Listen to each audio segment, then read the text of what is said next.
Hey everyone, E back with another episode of Better Late Than Never. This time we have Diabolik, the Mezco 112 Collective figure. So, this from the box, very cool and very simple. We have Diabolik on the top, which you can't see right now, but it's just words. Diabolik on the side, and then on the back side we get a little sneak peek of what we're going to see in a second. So, let's check that out now. So, Diabolik's been selling out actually fairly quick lately, which is quite surprising considering he's very unknown. So in case you guys were still looking for him and you couldn't find him, check out onestoptoyshop.com. Is where I got him, and I do recommend you guys hitting up One Stop Toy Shop. The links are down below to their social medias and their website, and even the owner himself. So according to the website, they ship on the 18th. So if you order this guy, he will ship out on the 18th for Diabolik.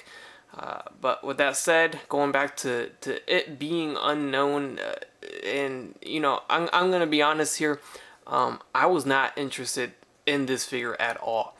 I didn't care for it because I didn't know who he was, and like most people did not know who he was. But now seeing him in hand and checking him out and seeing what people have been doing with this figure, despite him being unknown and people not knowing a lot about him, you can still get some really cool stuff and fun factor out of this figure, and very creative ideas and things. And he's just all straight black outfit, and that just leaves room for modding and customizing, adding on accessories on him on top of what he comes with already, which is pretty cool stuff. So let's dive right into that right now and check out what he comes with.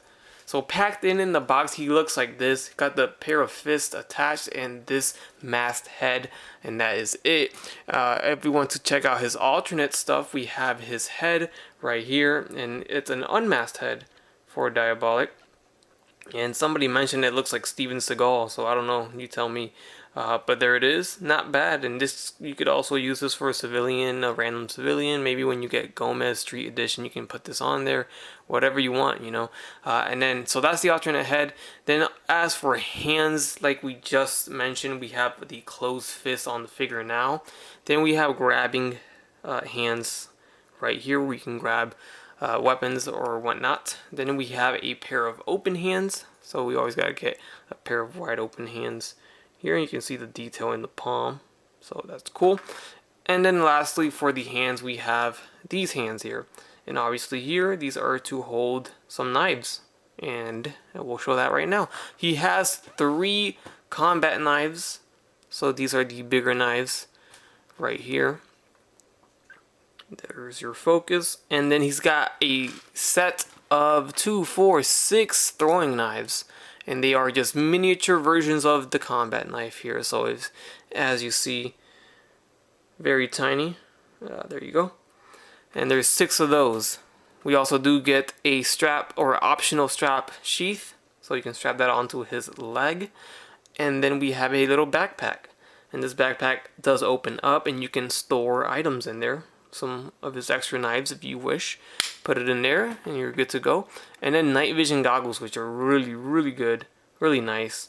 On top of that, we get a wristwatch, and according to the box, this is called a Imperial Egg. Then we get suction cup climbers, and these are really cool because they're actually suction cupped here, real suction. You can suction it to wherever you want and it will stay. So that's cool that they did that. So if you want to pose them on your wall, then go right ahead. And last but not least, we get a diamond. And the first thing that came to mind when I saw this diamond was Catwoman. So, yeah, that goes back to me talking about where you can just use parts of this on other figures or parts of other figures onto this guy. Alright, so Diabolik is actually on a Spider-Man body, and he gets a lot of motion, lots of articulation, lots of range. Quite surprising actually, because you would think, as you see how tightly fitted his suit is to him, that it would be hindered by that, but actually no, it's not. It really is not. So as for the articulation, you can move his arm all the way up. Of course, the suit's gonna crinkle and wrinkle like that, and it looks like it's bad, but no, this is actually better than what I've seen in most other figures. Actually better than what I've seen on Spider-Man figures. To the point where you can move it all the way up like that, and you don't really have to worry about it messing up too much. I mean, I'm sure if you leave it in that position for a long time, like a year, it's gonna, it's gonna mess up a little bit, or it's gonna keep the crease marks on there. But for a short term period, I think it's gonna be okay. All right, so let's actually get into it. So the head's of course gonna swivel left and right. It's gonna look up a lot. It's gonna look down a lot. It is on that separate neck joint, so the neck will move around too. The arms will go forward and back. They go in and out, and when they go out, they go really high. We get a, is this a bicep swivel? Let me, yeah, there is. Wow, okay. There is a bicep swivel. Very nice. I forgot the Spider-Man body had that. And then we have a double jointed elbows, and then a swivel at the wrist with a hinge. Diaphragm joint will swivel. It'll go forward and back. Then we do have a waist swivel. You know, it's very tight. It's not going to move too much. Your swivel is going to be more at the upper torso diaphragm joint. The leg will kick forward, no problem, no hindering there. Kicking to the side is easier with one leg first. When you do both, okay, it gets a little bit scary there because it looks like you're going to split the suit. So it does have its limitations, but even so, look at that. You can get far, almost a split with that. With the suit being so tight, I actually don't know how they made it so tight and still gave us room to articulate the figure. There is a thigh swivel, double jointed knees, and then we have an ankle hinge, a pivot, and a swivel. And if anyone was looking closely, he does have some sheaths wrapped around his forearms here, and that is for the throwing knives, and you can actually slide in a throwing knife in each forearm. So we're going to put one here and see how that goes in. So that looks good, and then the next one should go right here. And that slides in perfectly. So you can holster 2 of them, and then you can hold 2 more if you want him to hold 2 more. And then the other 2 are just extra. You can put it in his book bag if you want, or his backpack. Now, applying his goggles is fairly easy, but it's a little too loose, at least on mine. I'm not sure if it's meant to be that loose, so it does dangle around a little bit, and you just gotta position it to where you want. Just know it's not holding a tight, firm grip on there. And if you want to just put it up on his forehead, I guess you can somewhat until it falls down. So it's very loose. I wish that was a tighter fit, but it's not bad. And I did go ahead and strap on his leg sheath for a combat knife, and that fits in good. And you can put one knife there. His book bag is on. Looks good too. And I did swap out the heads for you guys, so you guys can check out the head on this body. And the goggles do look good on this head too. It does also fit the same way as the other head. It's a little loose, but they still look good. Alright, and here we have next to the Mezco 112 Collective Blade and Punisher.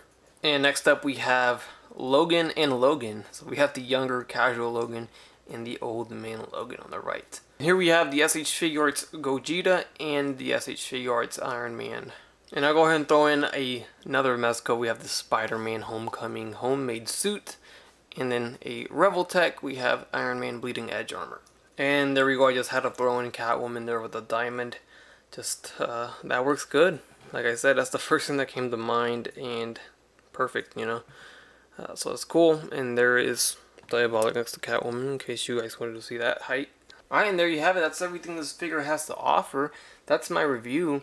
Definitely a figure that I can say that it's fun. It's a good figure because of the fact that they chose this body, and I wish they would use this body a lot more with other figures too. The articulation is just really good on this, and it's a good figure, even though I don't know who he is, and I really was not planning on getting this, at least for myself. I did get this for the sake of the review, and you know, I might end up keeping him after all, who knows, but definitely something that you may want to consider if you are on the fence, or if you just love, you know, head swapping and kit bashing and just having something like that to play with. I know a lot of people that like that stuff, and this is definitely a figure for you if that is the case. So that's gonna be it. I hope you guys enjoyed the review. Leave a like, leave a comment, subscribe, and as always, have a great day.